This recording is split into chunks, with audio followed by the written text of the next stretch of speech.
Hello friends, मैं Rohit edu India by Rohit YouTube channel में आप सभी दोस्तों का स्वागत करता हूं। तो आज हम पढ़ने वाले हैं अपने महाद्वीप, जो हमने 7 महाद्वीप हैं उनकी श्रृंखला में ये हमारा 5वां महाद्वीप है और इसको हम पढ़ने वाले हैं। और महाद्वीपों से संबंधित एक एक कॉन्टिनेंट को हमने पकड़ा है और उसके माध्यम से जो भी उनकी महत्वपूर्ण बातें हैं उनको क्वेश्चन के माध्यम से हम पढ़ते हैं। तो आशा करता हूँ कि ये वीडियो आपको पसंद आएगी और इस वीडियो को लाइक, शेयर एवं चैनल को सब्सक्राइब कर लें, जिससे कि हम जो भी महत्वपूर्ण वीडियो होंगी उनको यूट्यूब चैनल पर अपलोड करते रहेंगे। तो हम अपनी वीडियो को प्रारंभ करते हैं। यदि हम बात करें कि विश्व में जो अंटार्कटिका है, इस क्षेत्रफल में कौन से नंबर पर महाद्वीप है एवं जनसंख्या में कौन से नंबर पर आता है, तो यदि आपसे क्षेत्रफल में पूछा है कि इस क्षेत्रफल में कौन से नंबर पर आता है, तो क्षेत्रफल में ये 5वां सबसे बड़ा महाद्वीप है। ठीक है, 5वां सबसे बड़ा महाद्वीप है क्षेत्रफल में। और यदि जनसंख्या में पूछा है तो ये 7वें नंबर पर आ जाता है। तो ये 7वें नंबर का सबसे बड़ा महाद्वीप है जनसंख्या में। और नेक्स्ट प्रश्न है हमारा, उसको समझ लेते हैं, क्योंकि मैं आपको बता दूं, जैसे रिवाइज कर लेते थोड़ा। अगर क्षेत्रफल में पूछा है तो सबसे बड़ा है एशिया। ठीक है, एशिया। दूसरे नंबर पर आता है अफ्रीका। तीसरे नंबर की बात करें तो एशिया, अफ्रीका और आता है नॉर्थ अमेरिका। चौथे नंबर की बात करें तो हो जाता है साउथ अमेरिका। 5वें नंबर की बात करें तो हो जाता है अंटार्कटिका, जो जिसकी हम आज बात कर रहे हैं, अंटार्कटिका। ठीक है, तो ये 5वें नंबर का हो जाता है। और छठे नंबर पर आ जाता है, जैसे 5वें नंबर पर हो गया अंटार्कटिका, और उसके बाद यूरोप और उसके बाद ऑस्ट्रेलिया। ठीक है, ऑस्ट्रेलिया। तो ये तो मैंने बता दिया आपको क्षेत्रफल के अनुसार। क्षेत्रफल में सबसे बड़ा महाद्वीप एशिया, दूसरा अफ्रीका, तीसरा नॉर्थ अमेरिका, चौथा साउथ अमेरिका और 5वां अंटार्कटिका आता है, जिसकी आज हम बात करने वाले हैं। और छठे पर यूरोप और 7वें पर ऑस्ट्रेलिया। और यदि जनसंख्या में आपसे पूछा है तो सबसे बड़ा एशिया, दूसरा अफ्रीका, ये तो दोनों सेम ही रहते हैं, जनसंख्या हो या क्षेत्रफल। इसके बाद तीसरे नंबर पर यूरोप हो जाता है, चौथे पर नॉर्थ अमेरिका, 5वें पर साउथ अमेरिका और इसके बाद ऑस्ट्रेलिया आता है, क्योंकि जो अंटार्कटिका है वहाँ पर उसके 90% जो मैंने यहाँ पर लिखा है, 98% भाग पर जो है बर्फ़ जमी हुई है। बर्फ़ जमे होने के कारण यहाँ पर कोई भी मनुष्य नहीं रहता है, तो इसलिए यहाँ पर मनुष्य रहते ही नहीं, तो इसलिए जनसंख्या यहाँ नहीं पाई जाती। इसलिए 7 महाद्वीपों में सबसे लास्ट पर आता है। तो वहाँ जनसंख्या के माध्यम से 7वें नंबर पर और क्षेत्रफल में 5वें नंबर पर आता है। और आगे हम बात करें तो जैसे इसको कुछ बेसिक नाम है, जैसे श्वेत महाद्वीप कैसे नाम जाना जाता है, कि जो श्वेत महाद्वीप है, क्योंकि इस पर इसके 98% भाग पर बर्फ़ है, तो इसलिए श्वेत महाद्वीप के नाम से भी जाना जाता है। तो किसे जाना जाता है? अंटार्कटिका।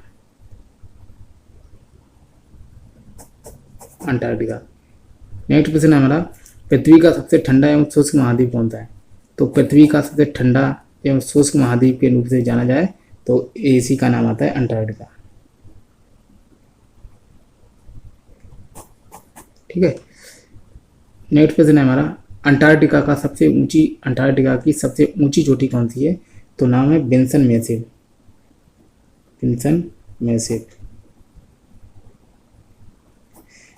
मैसिव जो है ये अंटार्कटिका की सबसे ऊंची चोटी है। और ये कौन से पर्वत पे पड़ती है? और जिसका नाम है एल्सवर्थ पर्वत।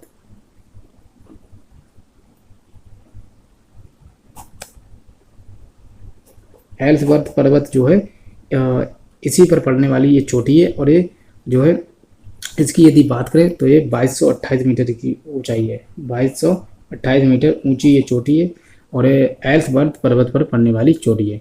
तो पूछा जाता है कि अंटार्कटिका की सबसे ऊंची चोटी, तो विन्सन मैसिव, और कितनी ऊंचाई है? तो 2228 मीटर। और ये कौन से पर्वत पर पड़ती है? तो एल्सवर्थ पर्वत पर। नेक्स्ट क्वेश्चन है हमारा, एक लड़की का नाम है, तो जिसका नाम है, यहाँ पर थोड़ा गलत हो गया तो मैंने नीचे लिख दिया, पैब्लो कोमाको इसका नाम है। ठीक है, पाब्लो कोमाको, तो इसका ये नाम है। और यदि बात करें ये प्रसिद्ध क्यों है, तो ये अंटार्कटिका जो है, अंटार्कटिका में जन्म लेने वाली पहली लड़की बनती है, पहली लड़की। ठीक है, प्रथम लड़की। और किस देश की है? तो चिली।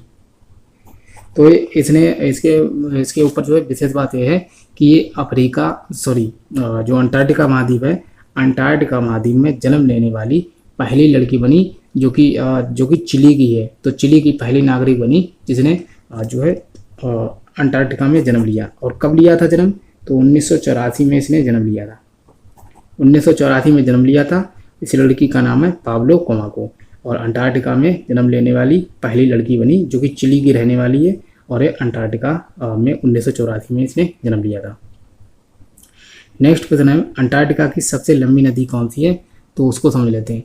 जैसे अंटार्कटिका की सबसे लंबी नदी और यहाँ पर झील भी हैं तो उसके बारे में भी हम पढ़ते हैं। हेलो दोस्तों, तो बात करते हैं कि अंटार्कटिका की सबसे लंबी नदी कौन सी है। तो उसका नाम है, अंटार्कटिका की सबसे लंबी नदी है ओनिक्स। अगर आपसे पूछा है कि अंटार्कटिका की सबसे लंबी नदी तो ओनिक्स हो जाती है। और अंटार्कटिका का जागृत ज्वालामुखी जो अंटार्कटिका का जागृत ज्वालामुखी या सक्रिय ज्वालामुखी के नाम से जाना जाता है उसका नाम है माउंट एरबस जो है ये अंटार्कटिका का जागृत ज्वालामुखी के नाम से जाना जाता है। और अंटार्कटिका की सबसे लंबी नदी तो ओनिक्स। और यहाँ पर जो एक गलती होगी उसको डाल लेते हैं।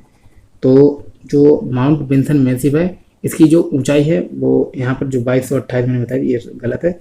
यहाँ पर उसकी ऊंचाई है 4892 मीटर ये ऊंचा है। तो 4892 मीटर इसकी ऊंचाई है माउंट विंसन मैसिव। और एल्सवर्थ पर्वत जो है इस पर ही पड़ती है माउंट विंसन मैसिव चोटी। तो नेक्स्ट हमारा है उसको समझ लेते हैं। नेक्स्ट क्वेश्चन है जैसे अंटार्कटिका का जागृत ज्वालामुखी माउंट एरबस है। और नेक्स्ट क्वेश्चन है अंटार्कटिका में पाए जाने वाले एकमात्र प्राणी जो है वो कौन है। तो यहाँ पर कौन कौन पाए जाते हैं उनके बारे में हम पढ़ लेते हैं। तो अंटार्कटिका में पाए जाने वाले एकमात्र प्राणी है जिनका नाम है पेंगुइन। तो ये पेंगुइन जो है यही केवल यहाँ पाए जाते हैं क्योंकि ये इतना ठंडा स्थल है अंटार्कटिका जहाँ पर हर व्यक्ति जो है एटमॉस्फेयर को नहीं झेल सकता। तो पेंगुइन जो है यही वातावरण को झेल पाते हैं जिसके कारण यही प्राणी या पक्षी के रूप में आए। देखिए अगर आपसे पूछा है कि अंटार्कटिका में पाए जाने वाले एकमात्र पक्षी या प्राणी तो पेंगुइन यहीं पर पाए जाते हैं। नेक्स्ट क्वेश्चन है हमारा अंटार्कटिका में पाए जाने वाले पौधे। तो यहाँ पर जो है इतनी ठंड है या बर्फ़ है जिसके कारण यहाँ पर केवल कवक रहते हैं, कवक, शैवाल एवं ब्रायोफाइट्स। ठीक है, तो यही जो वनस्पतियाँ हैं केवल यही यहाँ पर उगती हैं। कवक उगते हैं, शैवाल उगते हैं एवं ब्रायोफाइट्स तो यही यहाँ पर उग पाते हैं। अदरवाइज यहाँ पर और कोई भी प्रकार के पौधे यहाँ पर नहीं पाए जाते। नेक्स्ट प्रश्न है अंटार्कटिका की सबसे बड़ी झील कौन सी है। तो अगर पूछा जाए हमसे कि अंटार्कटिका की सबसे बड़ी झील कौन सी है तो उसका नाम है बोस्टॉक झील। जो बोस्टॉक झील है ये यहाँ पर पाई जाती है। और एक बोस्टॉक नाम के ही व्यक्ति थे, उनका नाम बोस्टॉक ही था। तो रूस के व्यक्ति थे। पहली बात तो कहाँ के थे? रूस के। और उन्होंने 1996 में जो है इस झील का पता लगाया था। तो सबसे पहली बात कि अंटार्कटिका की सबसे बड़ी झील बोस्टॉक झील। और पता कितने लगाया? तो बोस्टॉक नाम के ही व्यक्ति थे और वो कहाँ के थे? तो रूस के। कब पता लगाया? तो 1996 में। तो अगर झील पूछा जाए आपसे तो बोस्टॉक झील, और नदी पूछा जाए सबसे लंबी तो ओनिक्स नदी है, वो अंटार्कटिका की सबसे लंबी नदी है। नेक्स्ट क्वेश्चन है हमारा विश्व का सबसे बड़ा एवं ठंडा मरुस्थल अगर आपसे पूछा जाए तो हो जाता है अंटार्कटिका। अंटार्कटिका जो है ये विश्व का नंबर 1 पे सबसे बड़ा एवं सबसे ठंडा मरुस्थल के रूप में जाना जाता है। सबसे अगर ठंडा पूछा जाए तो भी अंटार्कटिका ही होगा, और अगर सबसे बड़ा पूछा जाए तो भी अंटार्कटिका ही होगा। और दूसरे नंबर पर आ जाता है आर्कटिक। तीसरे नंबर पर आता है सहारा। ठीक है, तो विश्व का सबसे गर्म मरुस्थल में अगर आए तो सहारा नंबर 1 पर हो जाता है। लेकिन या गर्म या ठंडे इस प्रकार से ना पूछा जाए, डायरेक्ट पूछा कि विश्व का सबसे बड़ा मरुस्थल तो अंटार्कटिका ही होगा। गर्म में केवल प्रथम स्थान पर है, अदरवाइज वैसे इसका तीसरा नंबर आता है। नेक्स्ट क्वेश्चन है उनको पढ़ लेते हैं। इसे जो गतिशील महाद्वीप है इसे गतिशील महाद्वीप के रूप में अंटार्कटिका को जाना जाता है। अंटार्कटिका जो है इसके टाइटल है कि गतिशील महाद्वीप कहा जाता है। ये यहाँ पर जो है देखा जाए तो जैसे जो होता है यहाँ पर सर्दी के मौसम होते हैं, तो सर्दी में यहाँ पर पड़ती है गर्मी और गर्मी में पड़ती है यहाँ पर सर्दी, मतलब यहाँ पर थोड़ा उल्टा होता है। तो यहाँ पर सर्दी का मौसम जो है वो मई से अगस्त रहता है। मैं यहाँ पर लिख दूँ तो मई से अगस्त, ठीक है। मई से अगस्त अगर देखा जाए तो यहाँ पर पड़ता है सर्दी का मौसम। और यदि बात करें गर्मी का मौसम तो वो दिसंबर से फरवरी, ठीक है। तो गर्मी जो है यहाँ पर पड़ती है दिसंबर से फरवरी, और यहाँ पर सर्दी पड़ती है सर्दी मई से अगस्त। तो यहाँ पर थोड़ा उल्टा होता है, मई से अगस्त जो गर्मी के मौसम है यहाँ पर सर्दी पड़ती है, और जो सर्दी के मौसम है उनमें गर्मी पड़ती है। तो नेक्स्ट क्वेश्चन है, ओजोन परत में सबसे पहले छिद्र कहाँ देखा गया? तो अंटार्कटिका पर ही देखा गया था। अंटार्कटिका जो कि देखा जाए तो दक्षिणी ध्रुव पर पड़ता है। दक्षिणी ध्रुव, पूछा जाए कि अंटार्कटिका एक ऐसा महाद्वीप है तो कहाँ पड़ता है, तो दक्षिणी ध्रुव पर पड़ने वाला महाद्वीप है, और ये दक्षिणी ध्रुव पर भी पड़ता है और दक्षिणी गोलार्ध में भी पड़ता है। गोलार्ध, तो ये दक्षिणी गोलार्ध में भी पड़ता है और दक्षिणी ध्रुव पर भी पड़ता है। मैंने यहाँ पर कुछ बेसिक क्वेश्चन लिए हैं और ये महत्वपूर्ण भी हैं, उनको पढ़ लेते हैं एक बार, और उसके बाद जो है हमने और भी महत्वपूर्ण प्रश्न लिए हैं, उनको भी समझेंगे। तो प्रश्न आपसे पूछा है कि दक्षिणी ध्रुव पर पहुंचने वाला प्रथम व्यक्ति कौन था और कहाँ से था? तो प्रथम व्यक्ति जो कि नॉर्वे से थे, उनका नाम था आर एंडरसन। इन्होंने ही दक्षिणी ध्रुव की खोज की, अर्थात दक्षिणी ध्रुव पर ही स्थित है अंटार्कटिका। तो पूछा जाएगा आपसे कि दक्षिणी ध्रुव पर पहुंचने वाला प्रथम व्यक्ति आर एम एंडरसन थे, इन्होंने ही दक्षिणी ध्रुव की खोज की थी। नेक्स्ट प्रश्न है, अंटार्कटिका पर पहुंचने वाली पहली महिला अगर आपसे पूछा जाए कि कौन थी, तो कैरोलीन मिकेलसन, ठीक है। कैरोलीन मिकेलसन जो थी ये अंटार्कटिका पर पहुंचने वाली पहली महिला के नाम से जानी जाती हैं। नेक्स्ट क्वेश्चन है हमारा, अंटार्कटिका पर पहुंचने वाले प्रथम भारतीय कौन थे? भारतीय के बारे में पूछा जाए तो रामचरण जी उनका नाम है, और ये 1960 में पहुंचे थे अंटार्कटिका पर।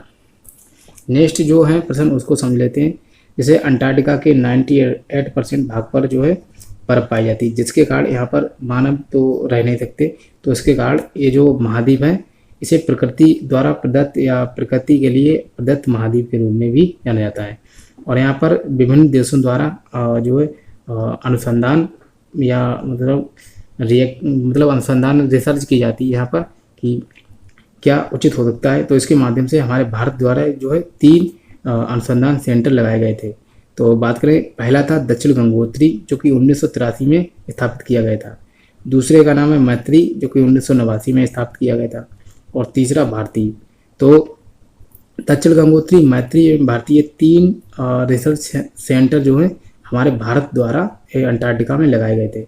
दक्षिण गंगोत्री 1983 में और मैत्री 1989 में 6 साल बाद, और उसके बाद जो है 2012 में भारती। तो ये 3 हमारे भारत द्वारा रिसर्च सेंटर लगाए गए थे अंटार्कटिका पर। तो जो भी महत्वपूर्ण बातें थी उनको हमने इस वीडियो में पढ़ा। तो आशा करता हूँ कि ये वीडियो आपको पसंद आएगा, और छोटा सा वीडियो है। तो मिलते हैं नेक्स्ट वीडियो में, और इस वीडियो को लाइक, शेयर एवं चैनल को सब्सक्राइब कर लें।